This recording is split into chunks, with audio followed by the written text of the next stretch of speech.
Hello everyone, welcome to my channel. నేనైతే ఈరోజు నా స్టైల్ అయితే చేపల పులుసు ఎలా తయారు చేయాలో చూపిస్తాను. మరి మేమైతే ఈరోజు మార్కెట్కి అయితే వెళ్ళి చేపలను అయితే తీసుకొచ్చుకున్నాం. చూడండి, మీకైతే చేపలను చూపిస్తున్నాను. చూడండి, ఇందులో అయితే ఒక చేపను అయితే తీసుకున్నాము మేము.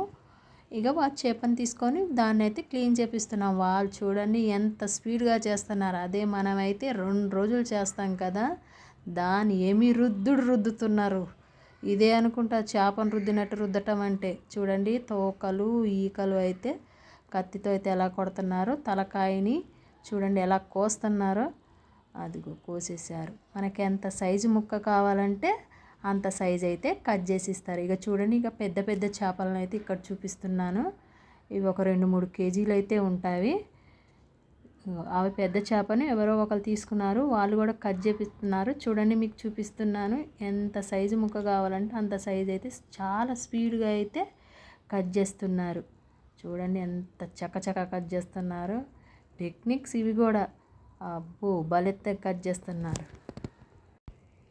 చూడు, కట్ చేసి అయితే ప్లాస్టిక్ గిన్నెలో వేసి కవర్లో అయితే వేసిస్తున్నారు. ఇక చూడండి, మేమైతే ఇంటికి వచ్చేసాము. కూరను అయితే ప్రిపేర్ చేస్తున్నాము. ఇలా ముక్కలను అయితే మేము కొద్దిగా సాల్ట్ వేసుకొని ఒక పాత్రలో అయితే వేసుకొని క్లీన్ చేసాము. చూడండి, దానికి కావాల్సిన ఉల్లిపాయలు, కొత్తిమీర, పచ్చిమిర్చి అండ్ అల్లం వెల్లిపాయ పేస్టు. చూడండి, అలాగే యాపిల్ అంతా చింతపండునైతే ముందుగా నేను నానబెట్టేసాను. దీన్నైతే ఇక ఇప్పుడైతే మేము చేపల్ని కొద్దిగా ఉప్పు వాటర్లో వేసి అయితే నీసు వాసన రాకుండా ఆ పైన అనేది నల్లగా ఉన్నదంతా క్లీన్ అయితే చేస్తున్నాం. చూడండి, ఇలా క్లీన్ చేసి ఒక పాత్ర అయితే తీసుకొని అందులో చేప ముక్కలని, ఆనియన్స్ని అండ్ పసుపు, సాల్టు, తగినంత సాల్టు, తగినంత కారం అయితే వేసాను. తర్వాత ఆయిల్ని అయితే తగినంత వేసాను.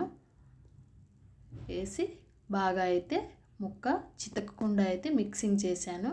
ఇలా మిక్సింగ్ చేసి ఒక 10 మినిట్స్ అయితే అలా వెయిట్ చేశాను. తర్వాత గ్యాస్ ఆన్ చేసి కర్రీ అయితే పొయ్యి మీద పెట్టాను. అల్లం వెల్లిపాయ పేస్ట్ వేసాను. చూడండి, చేపలంటే ఎవరికి ఎంత ఇష్టమో చెప్పండి. అలా అయితే ప్లేట్ అయితే పోర్చాను. చింతపండు పులుసుని అయితే మెత్తగా పిసికి ప్రిపేర్ చేసుకున్నాను.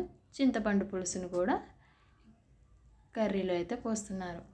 ఓకేనా, మరి నా ఛానల్ని అయితే ఎవరైనా ఫస్ట్ టైం చూసినట్టయితే లైక్ చేయండి అబ్బా, సబ్స్క్రైబ్ చేసుకోండి, కామెంట్ అయితే చెప్పండి. మీలో ఎంతమందికి చేపల కర్రీ అంటే ఇష్టమో కూడా నాకైతే కామెంట్ చేయండి. ఓకేనా, మరి ఇంకా కర్రీని అయితే అలా కొద్దిగా కదిపించి మళ్ళీ ప్లేట్ అయితే మూత పెట్టాను. ఇక కొద్దిసేపు అయితే కర్రీ అయితే ప్రిపేర్ అయిపోయినట్టే. చూడండి, కొత్తిమీర అయితే గార్నిష్ చేశాను. చూడండి ఎలా బుడగలుగా ఉడుకుతుందో. ఉడికినట్టే.